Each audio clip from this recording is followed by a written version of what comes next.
Hi Pokémon collector and investors, I'm Derek from Chibazard and welcome to the very first episode of this exciting series on Pokémon TCG investing.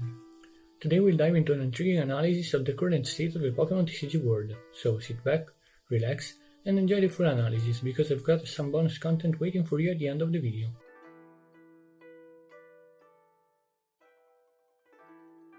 In order to face this kind of analysis, I chose to split this video in a few parts. State of the pre-COVID market, the state of the market during COVID, and the state of the market today, which is about 1 year after the WHO declared the end of the pandemic state. Plus, there will be a bonus analysis which I will add at the end of the video. To fully grasp the current state of the Pokémon card market, it's essential to understand how it behaved in a normal pre-pandemic situation. Much of my analysis was conducted during the pandemic when I was seeking physical assets to diversify my portfolio. In the pre-COVID analysis section, I'm gonna talk about the introduction and choices explanation, the market trends and analysis, the impact of COVID-19 on the market, and the market cycles comparison. In March 2022, I began delving into the Pokémon TCG industry using Blaine's Charizard first edition PSA 10 from the Gym Challenge English set as a landmark. I chose this card because it's a vintage gem that, while affordable for many, it still demands a certain level of devotion to Pokémon trading cards. Unlike the highly coveted Charizard first edition PSA 10 from the English base set, this card has more copies available, making it more frequently traded. This higher trade volume provided a comprehensive view of the market before and during COVID-19. As the graph shows, in the pre-COVID years, the price of this Charizard card was steadily growing, though modestly. It hovered just under the resistance level of $1,000. Here are the most notable prices that illustrate the market's direction. It's clear how COVID-19 dramatically influenced the market for this Pokémon card. This trend was consistent across many other vintage PSA 10 Pokémon cards I analyzed. The pattern seen here reflects the broader market for graded cards.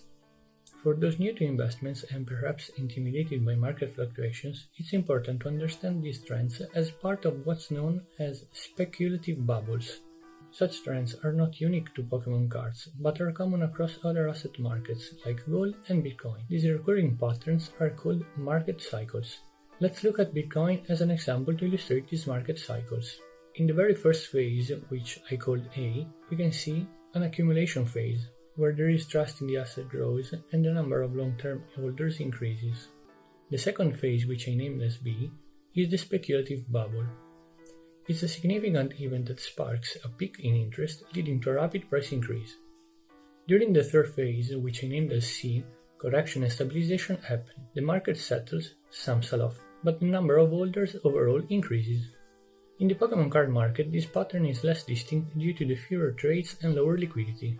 However, the cycle repeats over time unless the market collapses entirely, meaning interest will drop to zero. Although one card can't represent the entire Pokémon card market, my analysis of hundreds of vintage PSA 10 Pokémon cards confirms that the trends seen in Blaine's Charizard reflect the broader vintage graded card market. While graded Pokémon cards weren't directly affected by supply chain issues due to raw material shortages, the pandemic still brought significant challenges. One of the most notable impacts was on PSA, Professional Sport Authenticator, the leading card grading company. Overwhelmed by a surge of requests from passionate collectors, PSA had to repeatedly announce its inability to meet the demand, even suspending its grading services at one point. If you like the analysis and how the video was realized, please like, subscribe, watch the video until the end, leave a comment, let me know somehow if you like this content, and help me to help you to realize even more content like this. Thank you very much. This suspension caused serious issues for collectors. Typically, PSA's grading process took a few months. However, during the pandemic, some collectors reported waiting up to 12 months to receive their graded cards. For businesses reliant on the cash flow generated from grading Pokémon cards, this delay was a major setback. But in the grand scheme of things, I believe this was only a marginal problem. A more significant issue was the reliability of PSA's data. With backlogged orders, the PSA website's data on cards population became unreliable, not reflecting the true market situation. Because of the hype, only a few collectors noticed this discrepancy, and this, somewhat fortunately, kept the market stable. This problem became particularly evident with the release of the ultra-premium 25th anniversary Gold Metal Charizard and Pikachu cards. These unique cards highlighted the data reliability issues. PSA and then other grading companies stopped grading these cards on December 2021. Despite this, the population of these cards continued to grow in the following months, making it impossible to accurately assess their rarity, especially for the coveted PSA 10 grades.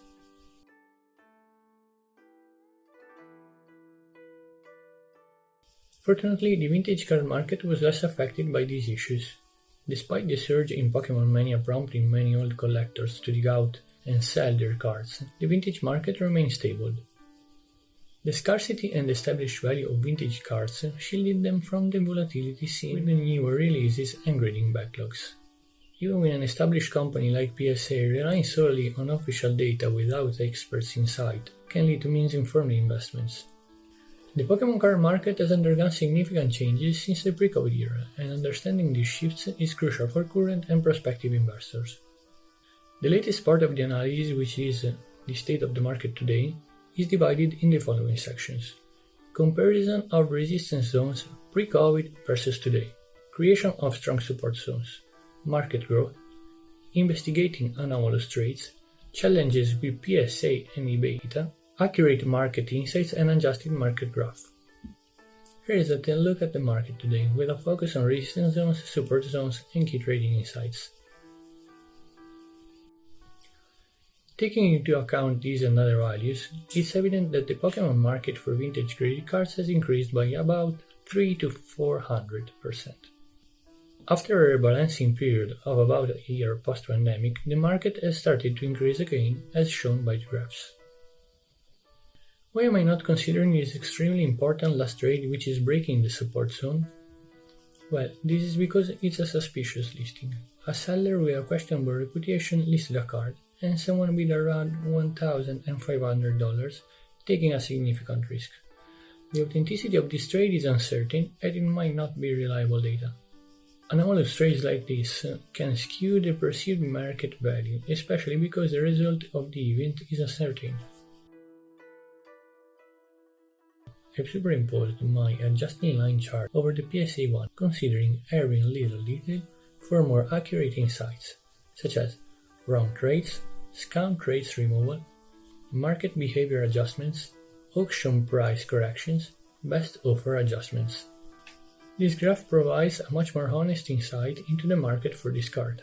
While I won't share my statistical modeling algorithms and all the data I collected since starting my eBay shop, I can assure that this adjusted graph gives a clearer picture of the market's true state.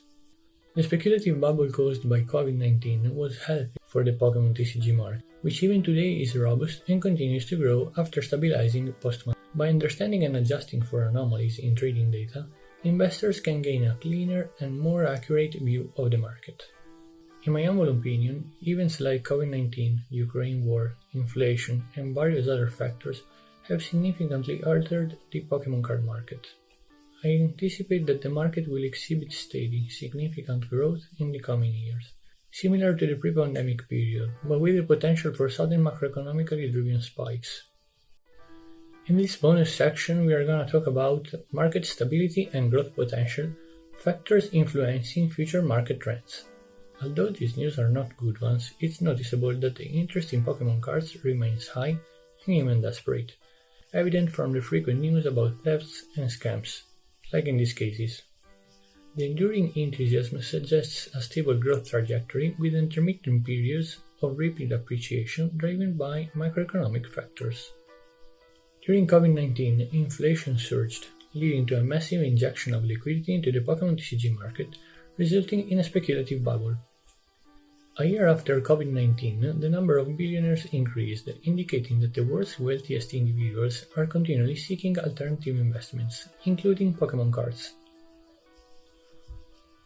The spread of microorganisms and the pollutants in the oceans due to global warming could trigger new scenarios similar to the pandemic, potentially affecting the Pokémon cards market again, as well as many other diseases that countries are already preparing for in order to hopefully avoid the COVID scenario. Example given, avian influenza H5N1.